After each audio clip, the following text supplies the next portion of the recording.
Hello, welcome to Geojit spotlight. കഴിഞ്ഞ കുറേ വർഷങ്ങളായി വിപണിക്ക് തുടർച്ചയായ പ്രശ്നങ്ങളുടെയും പ്രതിസന്ധികളുടെയും കാലമായിരുന്നു. ഒരു പ്രതിസന്ധി തീരുമ്പോൾ മറ്റൊന്ന്. ചില കാലങ്ങൾ അങ്ങനെയാണ്. ഫെബ്രുവരി അവസാനം മുതൽ വിപണിയെ ബാധിച്ച പ്രധാന ഘടകം പശ്ചിമേഷ്യയിലെ യുദ്ധവും അത് സൃഷ്ടിച്ച എണ്ണ ഇന്ധന പ്രതിസന്ധിയുമാണ്. ഇന്ധനം നമ്മുടെ ആവശ്യത്തിന് ഇറക്കുമതിയെ വലിയ തോതിൽ ആശ്രയിക്കുന്ന രാജ്യമായതുകൊണ്ട് ഈ ഇന്ധന പ്രതിസന്ധി ഇന്ത്യയെ ഗണ്യമായി ബാധിച്ചു. ഈ പ്രതിസന്ധി അവസാനിച്ച് ക്രൂഡ് ഓയിൽ വില കുറഞ്ഞതോടെ വലിയ ആശ്വാസമായതാണ്. എന്നാൽ ഇപ്പോൾ പുതിയൊരു പ്രശ്നം ഉയർന്നിരിക്കുന്നു. വളരെ മോശമായ കാലവർഷം. മോശം കാലവർഷം പ്രതീക്ഷിച്ചിരുന്നതാണ്. ഇന്ത്യൻ മീറ്ററോളജിക്കൽ ഡിപ്പാർട്ട്മെന്റിന്റെ കാലവർഷ പ്രവചനം ലോങ് ടേം ആവറേജിന്റെ 90% എന്നായിരുന്നു. ദീർഘകാല ശരാശരിയുടെ 90%. ഇത് വിപണി ഡിസ്കൗണ്ട് ചെയ്തതുമാണ്. എന്നാൽ ജൂൺ മാസം അവസാനിച്ചപ്പോഴുള്ള മഴയുടെ കമ്മി 40%. ഭീമമായ കമ്മി. ജൂൺ മാസത്തിലെ കമ്മി ജൂലൈ ഓഗസ്റ്റ് മാസങ്ങളിൽ നികത്തിയിട്ടുള്ള അനുഭവമുണ്ട്. എന്നാൽ IMDയുടെ ഒടുവിലത്തെ പ്രവചനം ജൂലൈ മാസത്തിലും മഴ ബിലോ നോർമൽ ആയിരിക്കും എന്നതാണ്. അതുകൊണ്ട് മഴ കനക്കുന്നില്ലെങ്കിൽ ഈ മൺസൂൺ സെഷനിലെ മൊത്തം മഴ IMD പ്രവചിച്ച ലോങ് ടേം ആവറേജിന്റെ 90% എന്നതിലും താഴെയാകാനും ഇടയുണ്ട്. അതുകൊണ്ട് മഴയുടെ പുരോഗതി ശ്രദ്ധിക്കുക.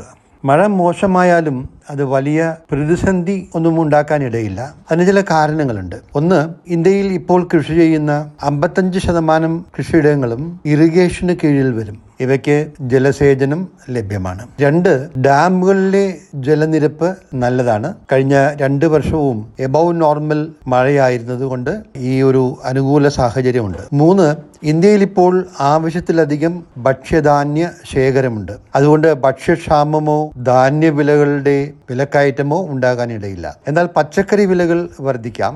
മഴയെ ആശ്രയിച്ച് പച്ചക്കൃഷി ഉൽപ്പാദിപ്പിക്കുന്ന കർഷകർ മില്ലറ്റ്സ് തുടങ്ങിയ ഡ്രൈ ക്രോപ്പുകളിലേക്ക് തിരിയാൻ ഇടയുണ്ട്. കാലവർഷത്തിൽ ഗണ്യമായി കുറവുണ്ടായി ലോങ് ടേം ആവറേജിന്റെ 90%-നേക്കാൾ താഴെ പോയാൽ അത് വിപണിയെ ബാധിക്കും. അത്തരമൊരു സാഹചര്യത്തിൽ നിക്ഷേപകർക്ക് പോർട്ട്ഫോളിയോകളിലും ചില മാറ്റങ്ങൾ വരുത്താം. ഇത് ചുരുക്കി പറയാം. 1, കുറച്ച് പണം ഫിക്സ്ഡ് ഇൻകം ഇൻവെസ്റ്റ്മെന്റിലേക്ക് മാറ്റുക. Fixed deposits, debt fund, hybrid fund എന്നിവയിലേക്ക് അല്പം പണം മാറ്റാവുന്നതാണ്.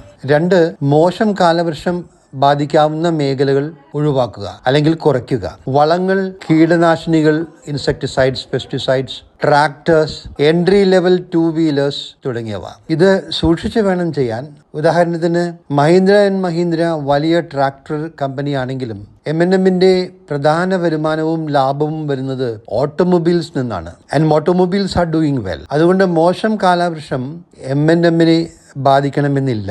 2 വീലേഴ്സിൽ എൻട്രി ലെവൽ 2 വീലേഴ്സിന്റെ ഡിമാൻഡ് പ്രധാനമായും ഗ്രാമീണ മേഖലയിൽ നിന്നാണ്. കൃഷി മോശമായാൽ അത് റൂറൽ ഇൻകത്തിനെയും റൂറൽ ഡിമാൻഡിനെയും ബാധിക്കും. 3, മോശം കാലവർഷം ബാധിക്കാത്ത മൺസൂൺ പ്രൂഫ് ആയ മേഖലകൾക്ക് മുൻഗണന നൽകുക. ഹെൽത്ത് കെയർ സെക്ടർ ഇതിൽ ഏറെ പ്രധാനമാണ്. ഹോസ്പിറ്റൽസ് ആൻഡ് ഫാർമസ്യൂട്ടിക്കൽസ് മേഖല തീരെ കാലവർഷം ബാധിക്കാത്ത മേഖലയാണ്. ബിലോ മൺസൂൺ ഉണ്ടാവുന്ന വർഷങ്ങളിൽ ഹോസ്പിറ്റൽസ്, ഫാർമ മേഖലകൾ വിപണിയിൽ ഔട്ട് പെർഫോം ചെയ്യുകയാണ് പതിവ്. PE എക്സ്പാൻഷൻ ഉണ്ടാവാം എന്നർത്ഥം. വാല്യുവേഷന് പ്രാധാന്യം കൊടുക്കുക. ലീഡിംഗ് പ്രൈവറ്റ് ബാങ്ക്സ് ആകർഷണീയമായ വാല്യുവേഷൻസിലാണ്. ബാങ്കിംഗ് സെക്ടറിലെ ക്രെഡിറ്റ് ഗ്രോത്തും നല്ലതാണ്. Q1 റിസൾട്ട്സും നന്നായിരിക്കും. പവർ സെക്ടറും ശ്രദ്ധിക്കുക. Q1 റിസൾട്ട്സ് നന്നായിരിക്കും.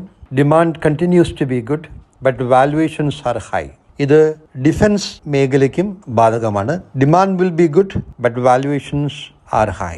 ശ്രദ്ധയോടെ നിക്ഷേപിക്കുക. വലിയ റിസ്ക് എടുക്കാതിരിക്കുക. Watch out for the trend in monsoon. Best wishes.